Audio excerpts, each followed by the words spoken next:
Warahmatullahi wabarakatuh. Salam Malaysia Madani, salam sejahtera. Terlebih dahulu saya ingin mengucapkan terima kasih kepada 54 orang ahli parlimen yang berhormat yang telah mengambil bahagian dalam perbahasan peringkat dasar Rang Undang-Undang Perbekalan tahun 2023 dan telah membangkitkan hampir 75 isu berkaitan dengan Kementerian Kesihatan. Saya sebut satu persatu ahli-ahli parlimen yang prihatin terhadap isu-isu berkaitan tentang kesihatan.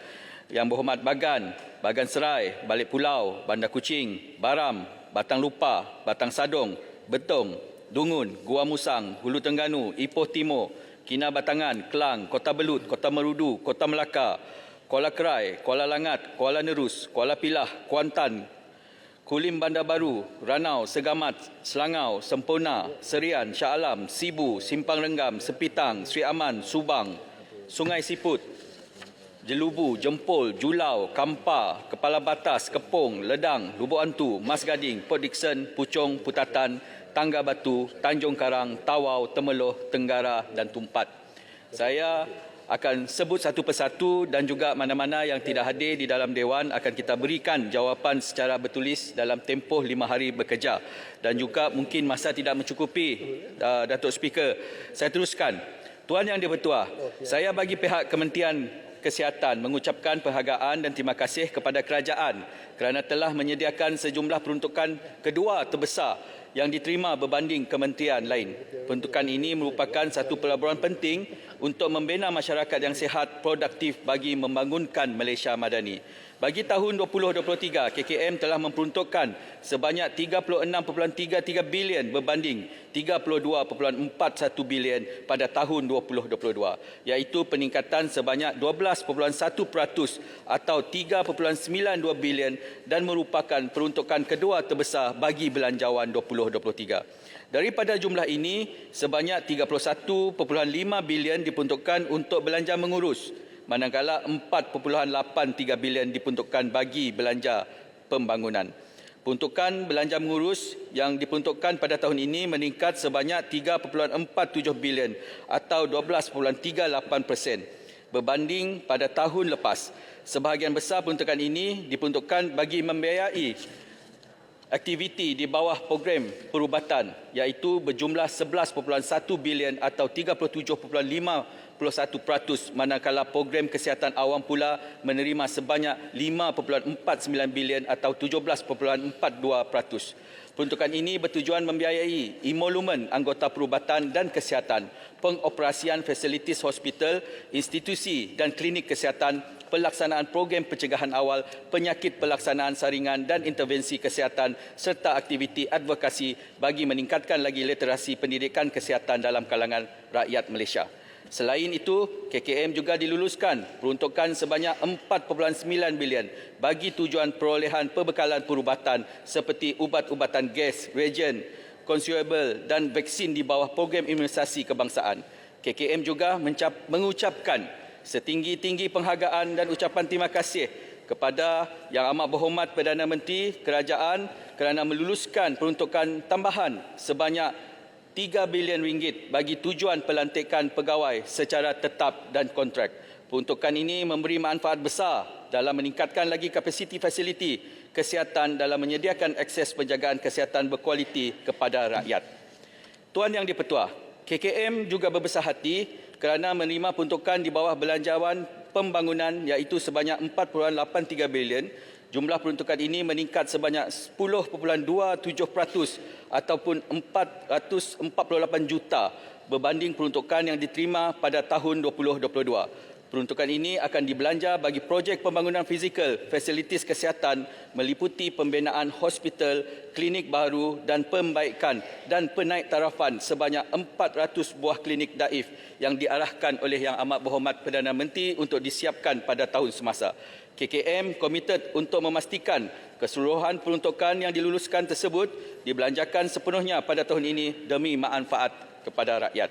Bagi menambah baik hospital KKM, kerajaan juga akan menaik taraf kemudahan sebanyak 26 buah hospital di seluruh negara seperti Hospital Kampar, Hospital Greek, Hospital Pontian, Hospital Mersing, Hospital Tangkak, Hospital Jelubu, Hospital Bentong, Hospital Lunduk, Hospital Marudi dan hospital-hospital yang lain. Berdasarkan tempoh masa yang diberikan, saya bercadang untuk menjawab beberapa isu yang mendesak dan dibangkitkan mengikut 3 tajuk utama. Pembinaan dan naik taraf fasilitis kesihatan di Semenanjung Malaysia, wilayah Sabah dan Sarawak, akses kepada perkhidmatan kesihatan yang diberikan oleh KKM, dan yang ketiga, isu berkaitan program imunisasi yang dijalankan oleh KKM. Berkenaan tentang pembinaan naik taraf fasilitis kesihatan di Semenanjung. Berkenaan tentang YB Subang ada di dalam Dewan, Tuan Yang di-Pertua, saya merakamkan penghargaan kepada YB Subang yang prihatin terhadap isu kesihatan yang dihadapi oleh penduduk di kawasan Subang Jaya dan sekitarnya. Bagi pembinaan klinik USJ1, saya ingin memaklumkan bahawa kerajaan telah meluluskan projek ini dan akan dilaksanakan mulai tahun 2023. Pihak Jabatan Kerjaya sebagai agensi pelaksana akan menyegerakan pelaksanaan projek ini dan akan dipantau dari masa ke semasa dalam Majlis Tindakan Pembangunan KKM setiap tahun. Berkenaan Terima kasih Menteri. Terima kasih. Terima kasih. Okey, Subang. Tahniah. YB Port Dickson ada kat sini? Tak ada Gua Musang?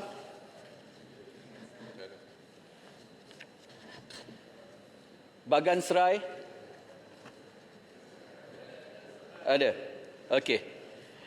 Bagi menjawab pertanyaan Bagan Serai berkaitan projek pembinaan Hospital Bagan Serai, projek ini telah pun diluluskan menerusi Rolling Plan ketiga RP3 Rancangan Malaysia ke-10 dengan kos sebanyak 173.35 juta.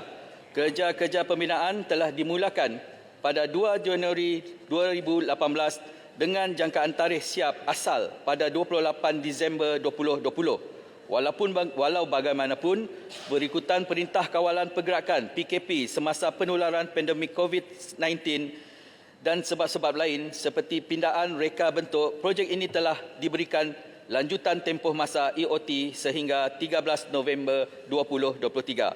Berdasarkan jadual pelaksanaan baharu, projek ini dijangkakan akan siap dan beroperasi secara berperingkat mulai suku pertama 2024. Berkenaan tentang YB Temeloh. Ada YB Temeloh?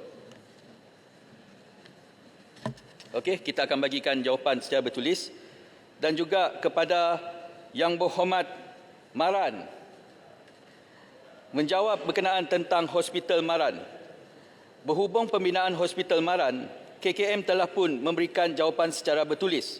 Walau bagaimanapun, saya mengambil kesempatan pada sesi ini untuk memaklumkan projek pembinaan Hospital Maran telah pun diluluskan di bawah Rolling Plan keempat Rancangan Malaysia ke-11 bagi butiran kerja awalan fasilitis kesihatan.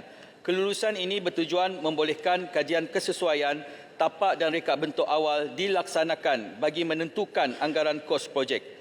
Berdasarkan dapatan JKR, menerusi kerja awalan ini didapati tapak yang dicadangkan tidak sesuai berikutan faktor keadaan tanah yang berbukit, mempunyai kawasan takungan air semula jadi dan alur sungai. Projek hospital yang berkapasiti 76 katil ini sekiranya hendak diteruskan memerlukan kerja-kerja tanah yang kompleks, peruntukan kewangan yang tinggi dan keadaan tidak mematuhi konsep value for money. Datuk Yang Bertua, Yang Berhormat Timbalan Menteri, terima kasih kerana menyatakan mungkin hospital ini diluluskan. Saya terlibat daripada mula mengenal pasti tapak Hospital Maran ni. Mulanya 6 tapak telah dikenal pasti dan saya sendiri melawatnya. KSU Kementerian Kesihatan dah berhenti pun. Dah tak ada pun sekarang. Dan telah diluluskan oleh kerajaan. Kemudian di bawah Menteri Pagu teruskan. Masa PS perintah 22 bulan tu dia slow perlahan. Kemudian kita bawa pada Bera punya menteri terus diluluskan 350 juta. Dan minta maaf Datuk Yang Bertua, seperti mana saya sebutkan, saya dah menghadap Ketua Duli Yang Maha Sri pada Baginda Yang Pertuan Agong. Dan Yang Pertuan Agong menitahkan supaya hospital ini dilaksanakan segera dan Baginda hendak supaya meletakkan batu asas pada hospital ini. Minggu lepas saya balik. Alasan bahawa tapak ini tidak sesuai. Alasan diberitahukan, kata pegawai kesihatan mengatakan tidak sesuai. Saya berjumpa pegawai kesihatan sendiri.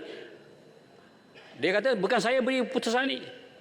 Saya minta Yang Berhormat berikan perhatian. Saya minta Kalaulah buat pembetulan dan saya nak pastikan supaya hospital ini dapat disegerakan, dilaksanakan juga, sebab tapak yang telah pun kita pasti ialah tapak yang telah pun kita runding dengan Kementerian Dalam Negeri. Tanah kerajaan yang telah pun dibuat kerja asas awal tanah. Saya kira sebelum tidak timbul pun, lepas tukar kerajaan, tiba-tiba ini jadi. Saya minta maaf, Yang Amat. Orang kampung cukup marah sekarang ni. Maran saya dah sapu 4-0, Yang Amat. Ya. Saya nak beritahu. Minta Terima maaf. kasih Yang Berhormat Maran. Jangan berbuat pengkhianatan pada rakyat. Walaupun kita berbeza parti, tapi perkhidmatan untuk rakyat mesti kita utamakan. Sebab Terima itulah kasih, saya Maran. minta, Yang Amat, Maran tak ada hospital lagi lah. Ada, saya tak kisah, Yang Amat. Terima kasih Maran. Jadi saya minta berikan keutamaan. Beritahu Perdana Menteri, Menteri Kewangan, berikan keutamaan ke hospital ni. Seperti mana juga hospital lain. Terima kasih, Terima kasih, Yang Amat. Saya tahu Yang Amat orang yang baik, kawan saya lama. Terima kasih. Saya memahami perasaan Yang Berhormat Maran dan juga kita akan memberikan perhatian kerana Hospital Maran ini masih lagi disenaraikan dan juga kerja-kerja untuk mendapatkan tapak yang bersesuaian akan dikemukakan kepada pusat agensi pusat. Ada point of order. Order berapa? 36.7. 30. 36.7. Sebentar.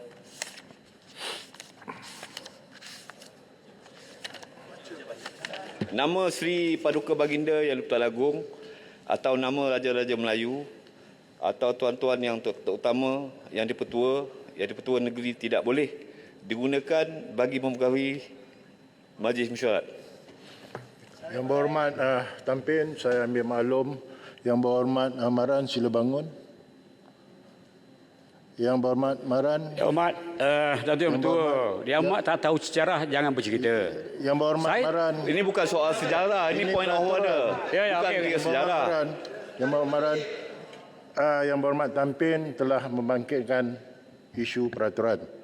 Setelah disemakkan, Dewan sila dengar ya. Nama Sri Paduka Baginda Yang Di-Pertuan Agong, ini 36.7 ya.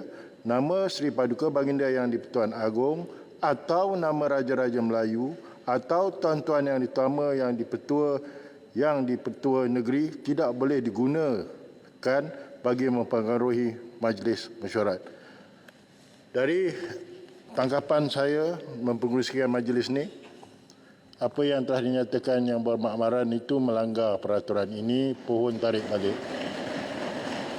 4040. Jelas ya? Tak apa. Tarik balik. Saya terbuka, Yang Amat. Saya nak ceritakan sejarah. Tarik balik Tak je boleh lah. nantilah. Nak sabar, Yang Amat ni hak saya. Yang Sila Berhormat- dulu. Saya tarik balik. Yang Berhormat Saya orang muda. Maran. Yang Berhormat Tak Tampin. apalah. Speaker. Saya dengan speaker tu, Yang saya Berhormat akan tarik Tampin. balik. Yang Berhormat Tampin. Ya, saya Yang Amat speaker. Saya menghormati undang-undang. Tak apa, saya tarik balik. Okey. Semua saya nak Selesai, ya? ceritakan sejarahnya. Selesai. Terima kasih Yang Berhormat Maran. Saya gentleman. Betul. Apa Okey, yang terima kasih. diperkatakan Yang Berhormat Maran Terima kasih, akan Yang kita Berhormat Maran. kemukakan Yang Berhormat permohonan Menteri, semula kepada sila agensi teruskan. pusat. Yang Berhormat Balik Pulau ada kat dalam ni? Okey.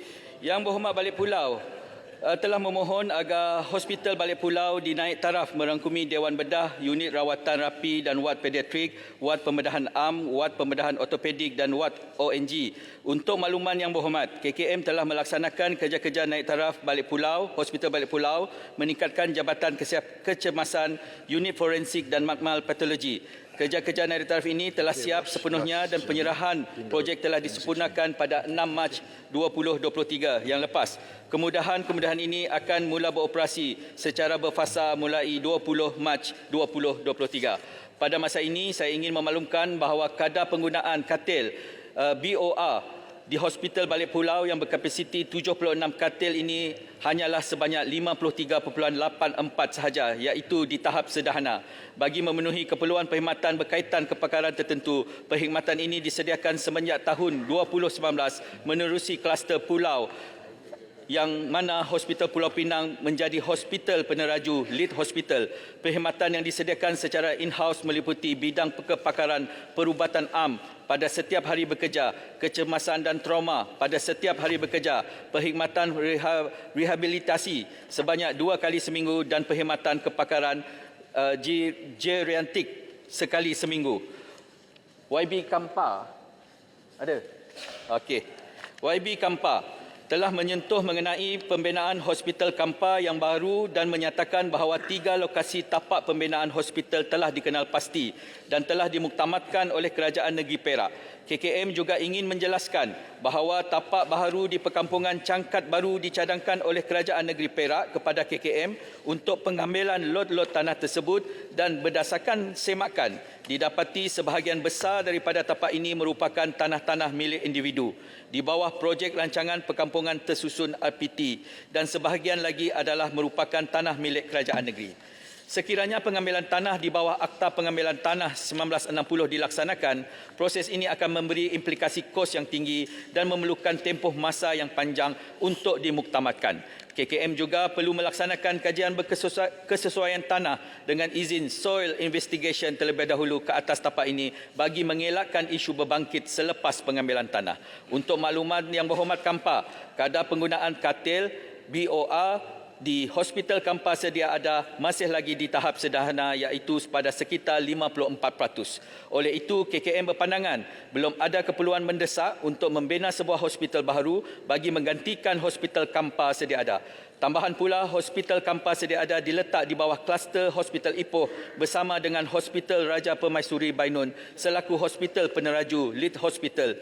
Perkhidmatan kepakaran disampaikan menerusi kluster tersebut masih mencukupi bagi memenuhi ekspektasi penduduk setempat. Walau bagaimanapun, untuk makluman ahli yang berhormat, Hospital Kampa telah dimasukkan sebagai salah sebuah daripada 26 hospital yang akan ditambah baik seperti yang saya nyatakan pada permulaan tadi. Yang Berhormat Ledang dan Yang Berhormat Tumpat. Menteri, minta laluan sikit. Saya nak ulas sikit tentang Hospital Kampa. Belakang. Okey, Ya. ulas sikit. Yang pertama, yang tentang kos yang tinggi untuk pengambilan tanah, saya rasa itu tidak betul. Sebab dalam sidang DUM Perak, Exco telah nyatakan kos untuk pengambilan tanah itu hanya 1.5 juta sehingga 2 juta. Saya rasa itu bukan satu masalah. Yang kedua, tentang katil yang kurang tu oleh kerana Hospital Kampa tu sudah tidak sesuai. Ia terletak di atas bukit, ada 2 bangunan. Sudah tak ada pergerakan tanah dan baru-baru ini Exco Kesihatan telah buat pengumuman bahawa air pun tak ada. Air pun tak boleh naik bukit. Jadi saya rasa mengapa kadar penggunaan katil itu rendah? Sebab kemudahan itu sudah tak ada. Tak ada doktor pakar. Oleh itu, kesemua pesakit terpaksa pergi ke Ipoh. Jadi rasa keperluan mendesak itu tidak ada apa-apa ragu. Saya rasa ini adalah satu projek yang kita mesti lakukan. Terima kasih Yang Berhormat Kampa. Berkenaan tentang semakan harga tanah tadi, saya akan ambil maklum dan akan berikan jawapan secara bertulis. KKM menghargai keprihatinan Yang Berhormat Ledang dan YB Tumpat berhubung keadaan klinik kesihatan Bukit Gambir dan klinik kesihatan wakaf baru yang menghadapi kekangan ruang dan isu kesesakan kedatangan pesakit sehingga 400 orang sehari.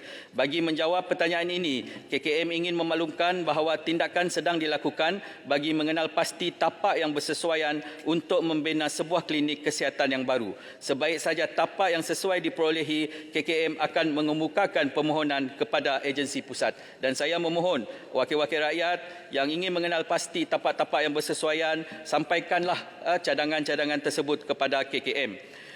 Kita berpindah kepada isu sikit. Sikit je. Ledang juga. Okay, terima kasih kepada Ketua, terima kasih kepada Perdana Menteri. Terima kasih atas jawapan yang sangat positif dan sebenarnya saya sebut tentang 2 klinik kesihatan. Satu wakaf baru, satu lagi di Pasir Berkan. Kedua-duanya adalah sangat kritikal. Terima kasih. Timbalan Menteri Ledang dalam tajuk yang sama tadi. Okey, Ledang. Ya, terima kasih. Saya ucap terima kasih kerana keprihatinan Kementerian Kesihatan. Sebenarnya isu klinik kesihatan tak ada tapak atau ada ni dah isu lama. Kalau di klinik kesihatan Bukit Gambir, sebenarnya tapak pun sudah ada. Sebab tu saya rasa boleh rujuk kembali kepada Pusat Kesihatan, Pejabat Kesihatan Daerah untuk mendapatkan maklumat yang tepat bahawa tapak tersebut telah tersedia. Tetapi isunya cuma ialah apakah tindakan dan adakah ada kekangan keuangan untuk klinik kesihatan itu dipindahkan ke tapak yang baru. Terima kasih. Terima kasih Yang Berhormat Ledang, Yang Berhormat Tumpat. Saya akan ambil maklum dan juga akan memberikan respons secara bertulis berkenaan maklumat yang lebih lanjut. Kita pergi kepada fasilitis kesihatan Sabah dan juga Sarawak berkenaan tentang Yang Berhormat Kota Marudu. Kota Marudu. Marudu. Ada? Tiada. YB Libaran. Tiada juga.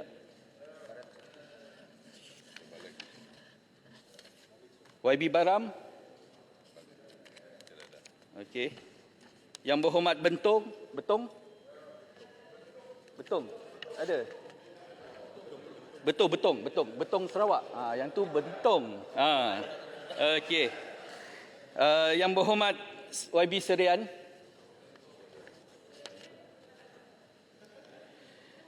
Semua Sabah dan Sarawak berkenaan tentang isu fasiliti Sabah dan Sarawak, saya ingin membangkitkan di dalam Dewan ini, pihak KKM juga memberikan perhatian yang serius berkenaan tentang masalah-masalah klinik sakit di Sabah dan juga Sarawak, dan juga berkenaan tentang permohonan-permohonan daripada Yang Berhormat Sarawak. Kita bernasib baik kerana Yang Amat Berhormat Perdana Menteri telah memberikan perhatian, dan juga dalam senarai 400 klinik kesihatan, kita akan memberikan penumpuan yang sewajarnya bagi Semenanjung, Sabah dan juga Sarawak, dan juga kaedah pemilihan klinik-klinik baru di Sabah dan juga Sarawak memerlukan pendekatan yang berbeza. Sebagai contoh apa yang kita dapati di Semenanjung, contoh klinik Kota Damansara tidak memerlukan kos yang besar, menggunakan pakai bangunan sedia ada ataupun rumah-rumah kedai yang mencukupi, dan juga konsep ini dapat kita bawa masuk ke Sabah dan Sarawak untuk menyelesaikan keperluan klinik-klinik daif yang sangat-sangat nazak, kalau saya boleh sebut sebagai seorang Sarawakian dengan izin. Kita terus berpindah kepada berkenaan isu perkhidmatan kesihatan berkualiti. Seterusnya saya ingin beralih kepada isu dan permasalahan berkaitan akses kepada perkhidmatan kesihatan yang berkualiti. Saya ingin menjawab berkenaan tentang Yang Berhormat Hulu Terengganu. Tak ada dalam Dewan. Yang Berhormat Menteri, Batang Lupa. Batang Lupa. Okey, Batang Lupa. Saya ada ajukan satu pertanyaan kepada Yang Berhormat ataupun Kementerian dalam ucapan bahas peringkat dasar berkenaan dengan kelengkapan fasiliti klinik kesihatan.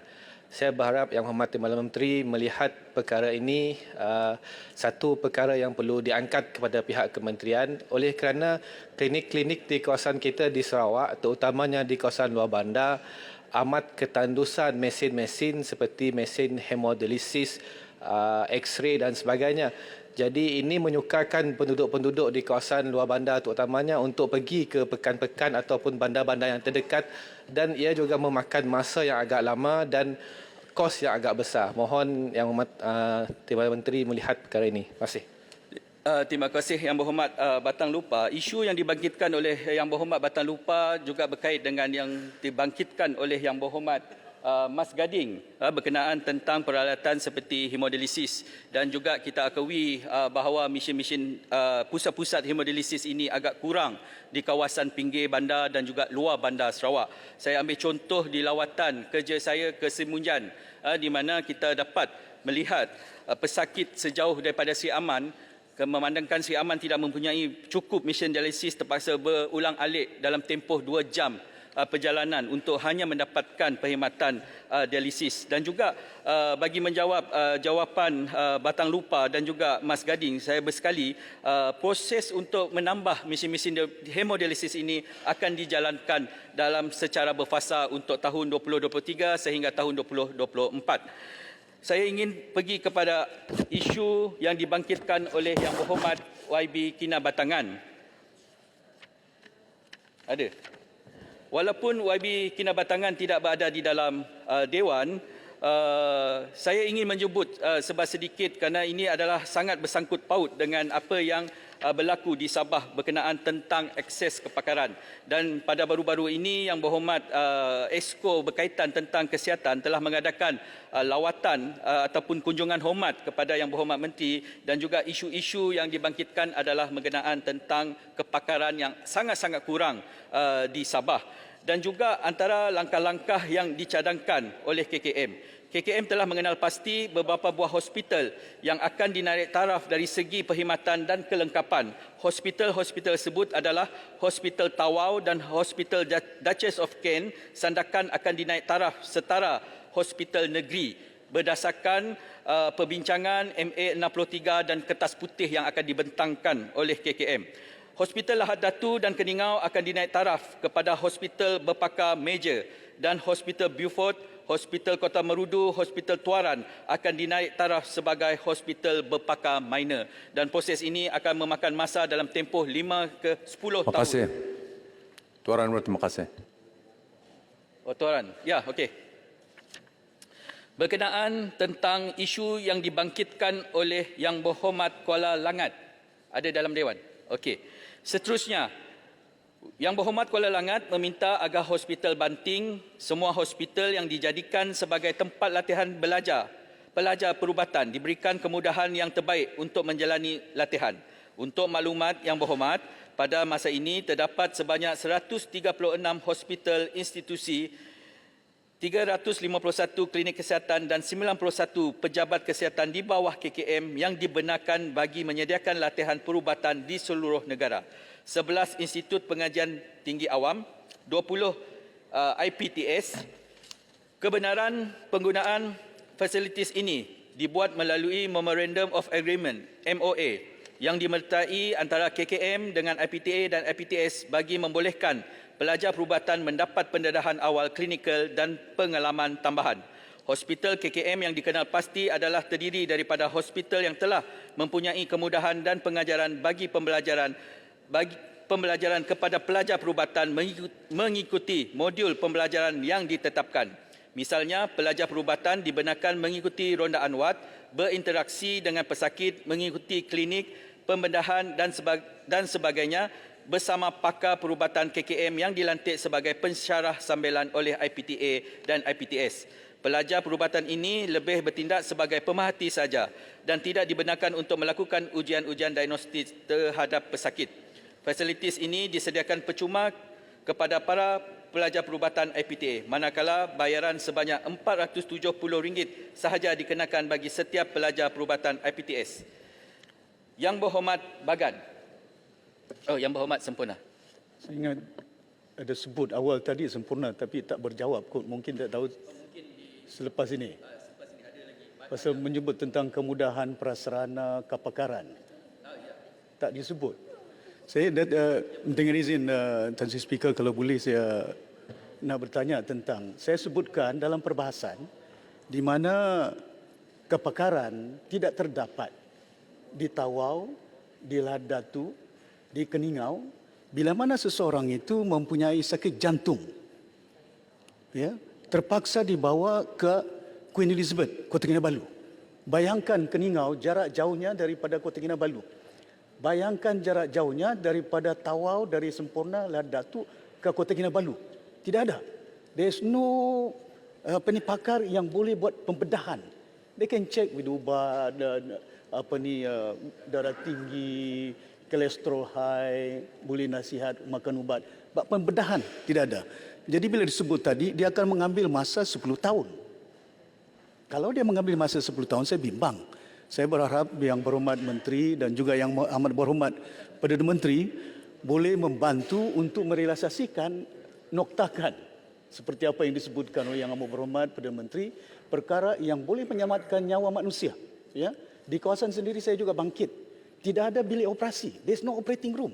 Dia perlukan 300,000 saja lighting, pakar, but it's not enough. Saya dah suarakan daripada awal masa Chua Jun Ming, Menteri Kesihatan dulu sampai lah ni. Tak ada. Jadi saya berharap Kementerian Kesihatan dapat mempercepatkan perkara. Terima kasih Yang Berhormat Sempurna. Saya memahami perasaan dan sentimen yang dibangkitkan dan juga untuk tempoh 5 ke 10 tahun itu adalah bukan untuk kita mendapatkan pakar, tetapi adalah proses-proses pembinaan fizikal dan juga menjadikan klinik-klinik ini sebagai klinik negeri bagi Sabah dan juga Sarawak.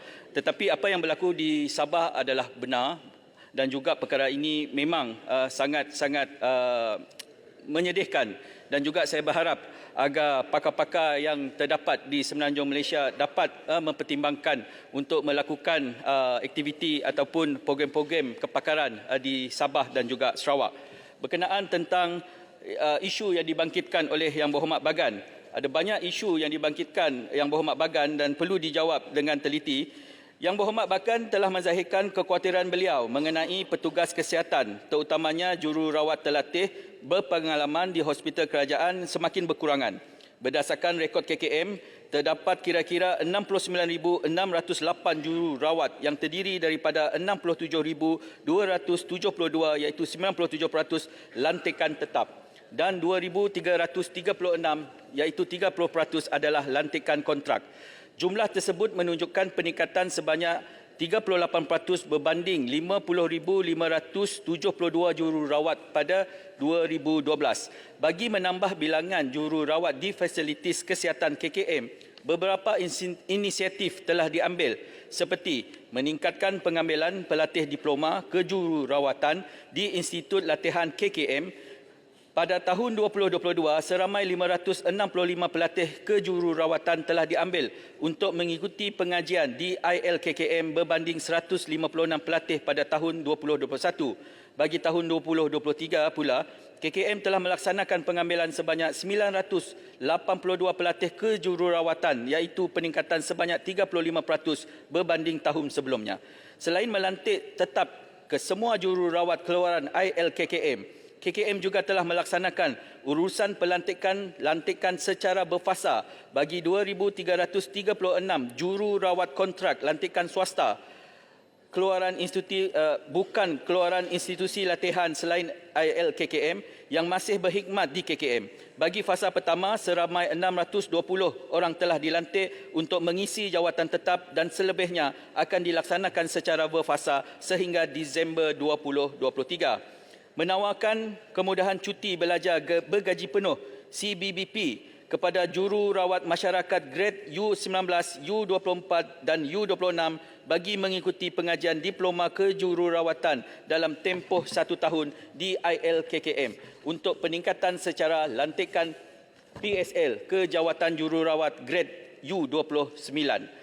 KKM sentiasa memberi perhatian kepada kebajikan penambahbaikan laluan kerjaya, skim perkhidmatan jururawat dan juga skim perkhidmatan yang lain.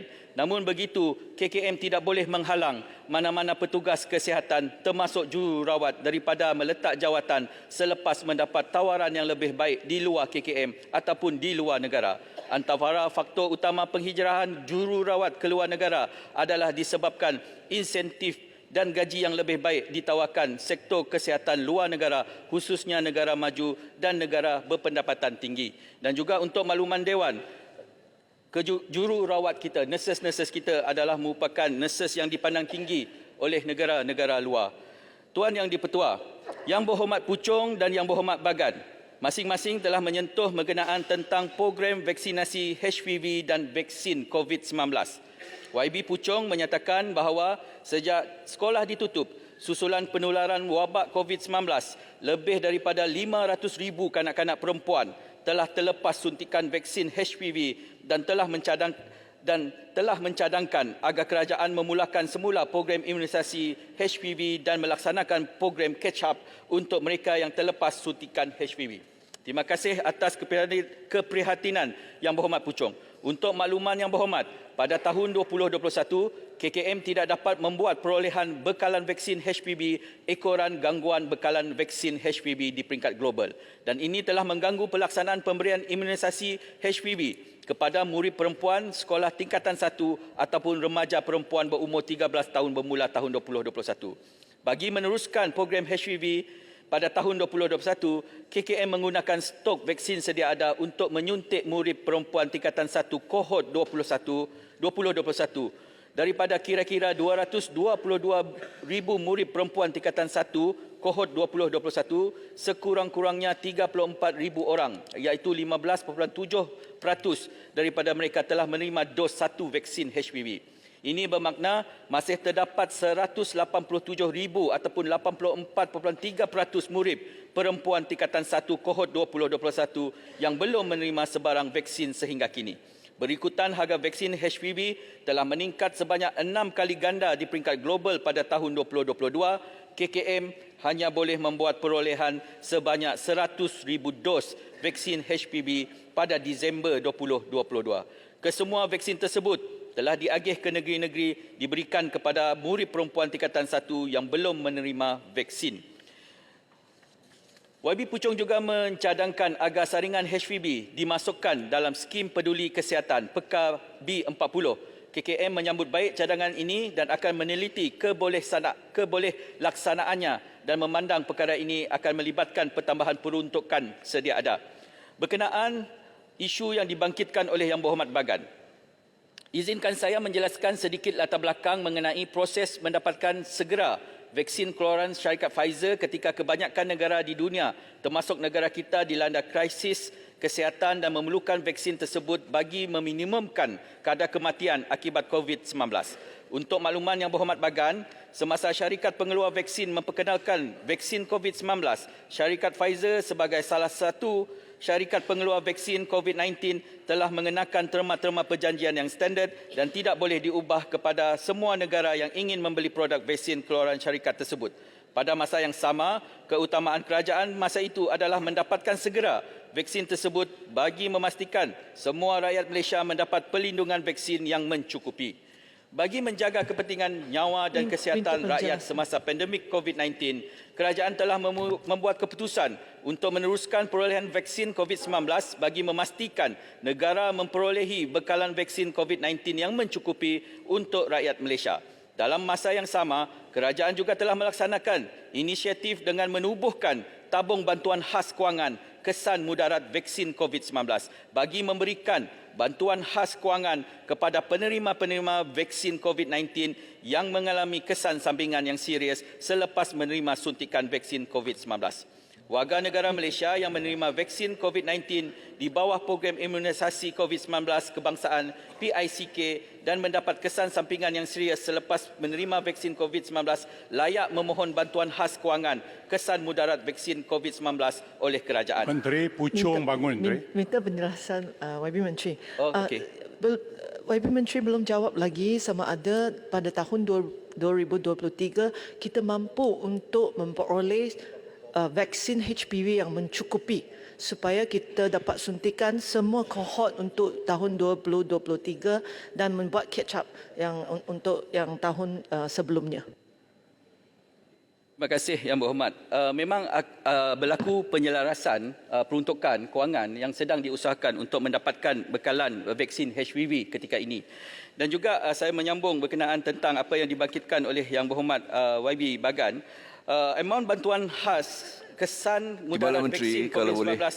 Maaf Timbalan Menteri, soalan itu tidak dijawab lagi dan kalau boleh saya tambah atau bertanya, apakah jenis HPV vaksin yang disebut-sebut untuk dibeli itu sebab harganya dan jenisnya pun berbeza. Kalau Gardasil 9 itu agak mampu dibeli dan sesuai untuk semua 3 kohort divaksinasi. Kalau dapat penjelasan, kalau tidak boleh dijawab dengan bertulis.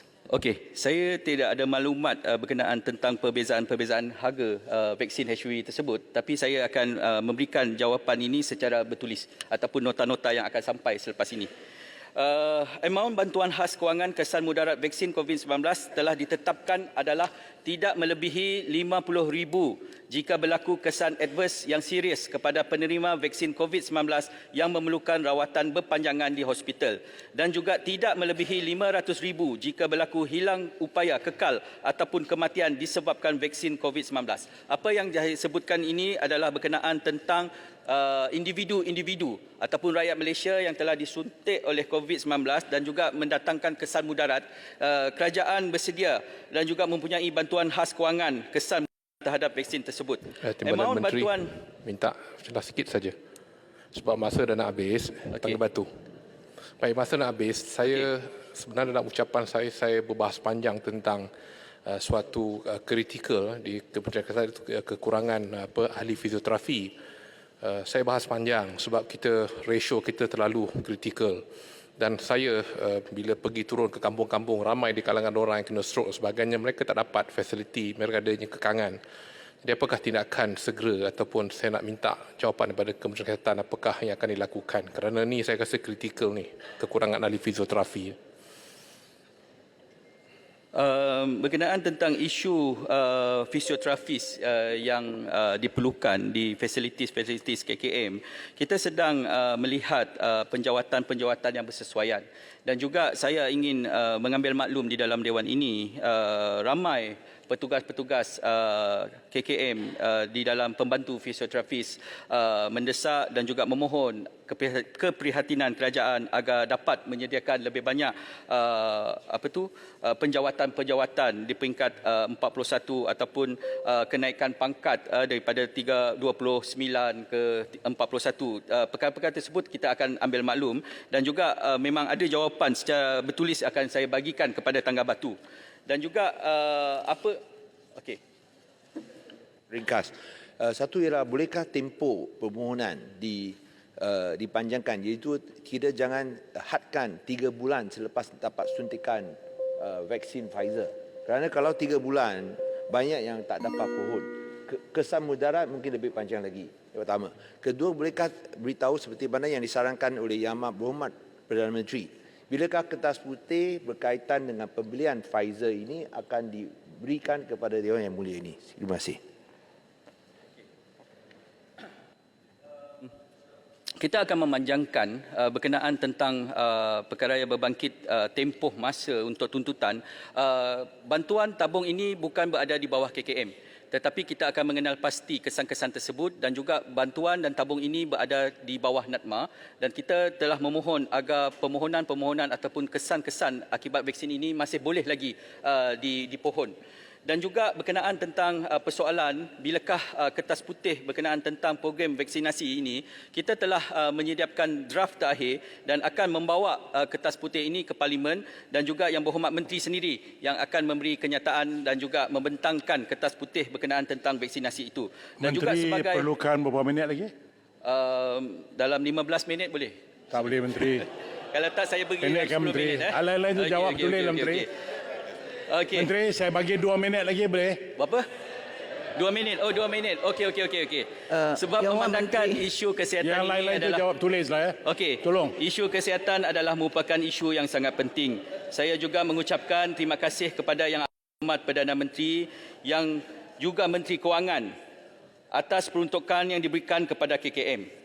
Belanjawan 2023 ini adalah permulaan yang amat positif ke arah peningkatan belanjawan sektor kesihatan kepada 5% daripada KDNK. KKM yakin 5% tersebut dapat dicapai dan dipenuhi oleh kerajaan perpaduan secara berperingkat dalam masa 5 tahun susulan perkembangan ekonomi negara yang semakin pulih dan berkembang pesat.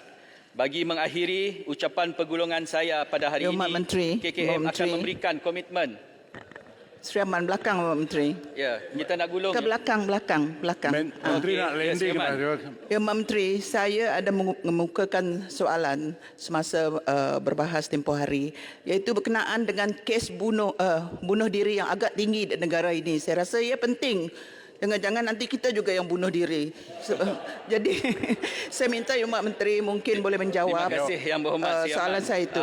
Semalam Yang Berhormat Menteri pun ada memaklumkan banyak masalah kesihatan mental ini dan juga isu bunuh diri akan saya jawab secara bertulis. Tapi yang paling penting, Yang Amat Berhormat Perdana Menteri ke-10 telah meluluskan peruntukan baik pulih 400 klinik daif termasuk hospital di seluruh negara. Sebanyak 340 juta yang diluluskan menyelenggara peralatan perubatan khasnya klinik kesihatan melalui Medical Equipment Enhancement Tenure dengan peruntukan sebanyak 160 juta serta pergantian peralatan perubatan usang berjumlah 100 juta.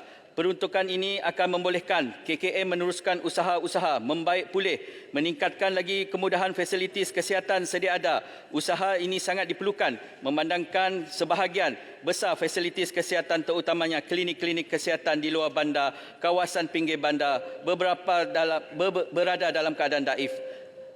Peruntukan ini akan sampai di tempat seperti di Long Lamak, Sarawak, akan sampai di Lahad Datu, akan sampai di Long Busang, akan sampai ke Pulau Tioman dan juga kerjasama dan kita akan dan yang paling penting bekerjasama dengan pasukan petugas khas reformasi sektor awam STAR yang dipengerusikan oleh Yang Berbahagia Tan Sri Datuk Seri Muhammad Zuki bin Ali, Ketua Setiausaha Negara KSN bagi menangani isu kesesatan.